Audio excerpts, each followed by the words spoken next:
Sébastien de Montessus est donc un ancien de cette école et il a bien voulu accepter l'invitation de M. Samuel Gambé. Et il va parler donc des énergies renouvelables, comment peuvent-elles contribuer au développement du continent africain. Je pense qu'il est bien placé pour en parler puisqu'il est directeur de la Business Unit Mine d'Areva.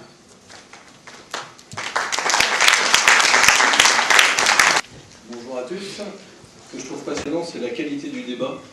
Donc du coup, je vais essayer de faire le moins de slides possible et plutôt m'intéresser aux questions, parce que je trouve que ça fait avancer le débat.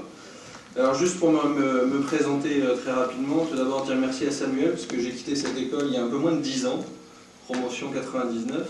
Je dois beaucoup à cette école et je lui suis énormément redevable.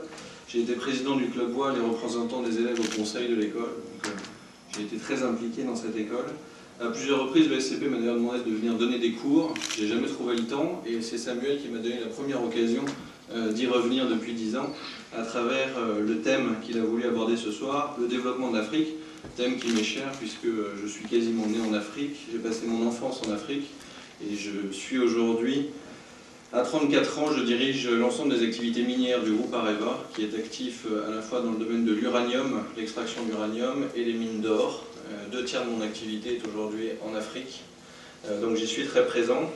L'activité minière d'Areva, c'est 800 millions d'euros de chiffre d'affaires, c'est 6000 personnes, c'est 1000 recrutements par an, 1200 l'année dernière, 1000 il y a 2 ans et 1000 pour 2009. Donc si jamais il y en a qui sont intéressés, je suis prêt à recevoir tous les CV que vous voulez.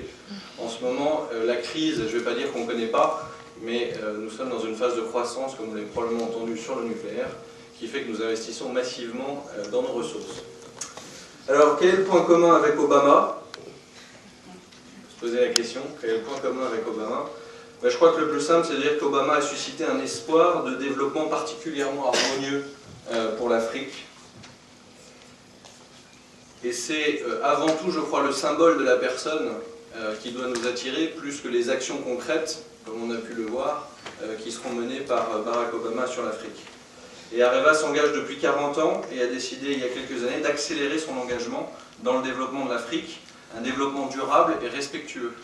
Alors, l'Afrique, et on le voit tous les jours, c'est beaucoup de difficultés face à tous ces prédateurs. On est probablement aujourd'hui à la veille d'une guerre froide entre plusieurs blocs sur les matières premières.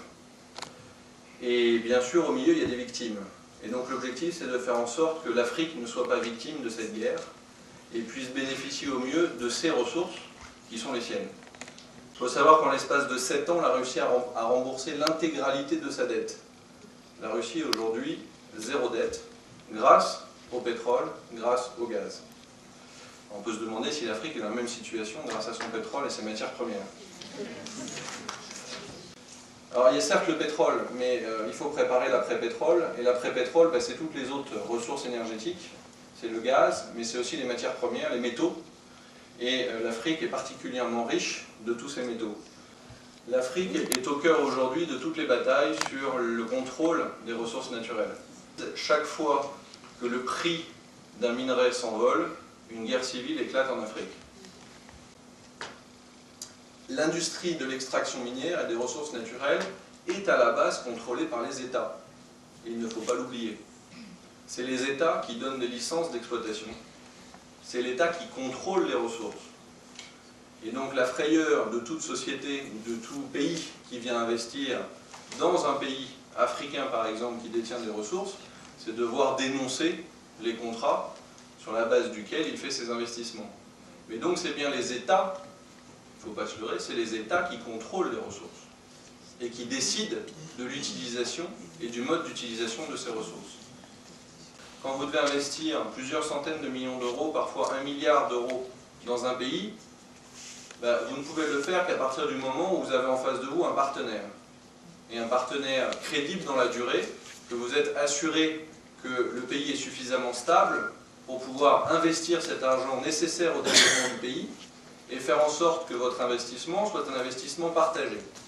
C'est-à-dire que le retour sur investissement soit partagé à la fois par la société ou l'État derrière et les populations locales. Les activités minières sont des activités qui se font dans la durée.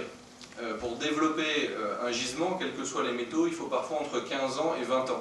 L'activité minière d'Areva est présente aujourd'hui dans beaucoup de pays, sur tous les continents du monde. En Afrique, j'ai mentionné que certains pays, principalement le Niger, le Gabon, la Centrafrique, la Namibie, l'Afrique du Sud, j'aurais pu dire aussi le Soudan, la Côte d'Ivoire, le Sénégal, et on continue à se développer dans bien d'autres pays.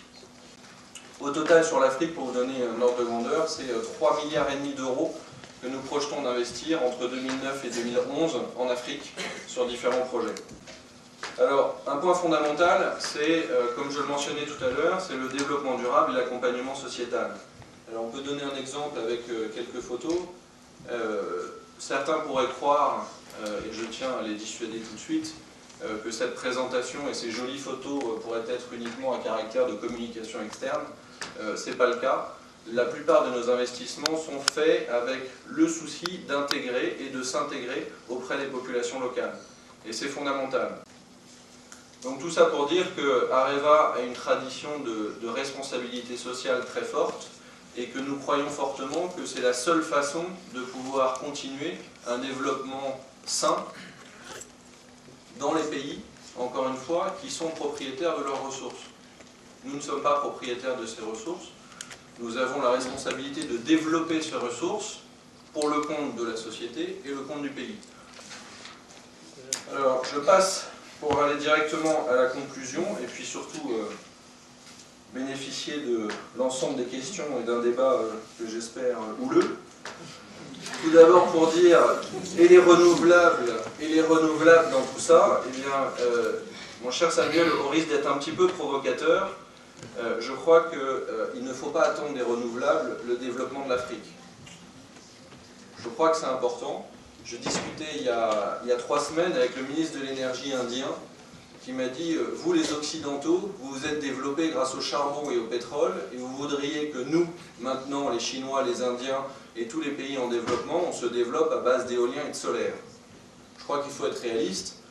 L'éolien, le solaire, on en aura besoin, mais je crois que c'est surtout aux pays occidentaux qui se sont aujourd'hui développés, qui ont besoin de financer et de se développer à base d'énergie renouvelable.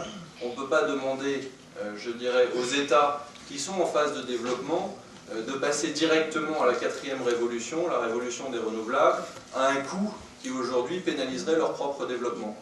Et donc je crois qu'il faut faire preuve de patience et qu'il faut probablement être beaucoup plus sévère sur les pays occidentaux, les États-Unis, l'Europe, la France, sur la capacité, notre capacité à développer les énergies renouvelables, plus qu'un continent comme l'Afrique. Je crois que sur les renouvelables, on a beaucoup à faire en Afrique, mais c'est aux investisseurs de développer et de financer ces énergies renouvelables et non pas aux États.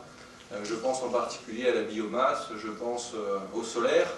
C'est aux sociétés qui investissent en Afrique qui doivent le faire, ce n'est pas aux États de le faire. En tout cas, pas de façon prioritaire. Et puis le dernier point que je voulais aborder dans ma conclusion, c'est Obama. Obama a un espoir pour le développement de l'Afrique.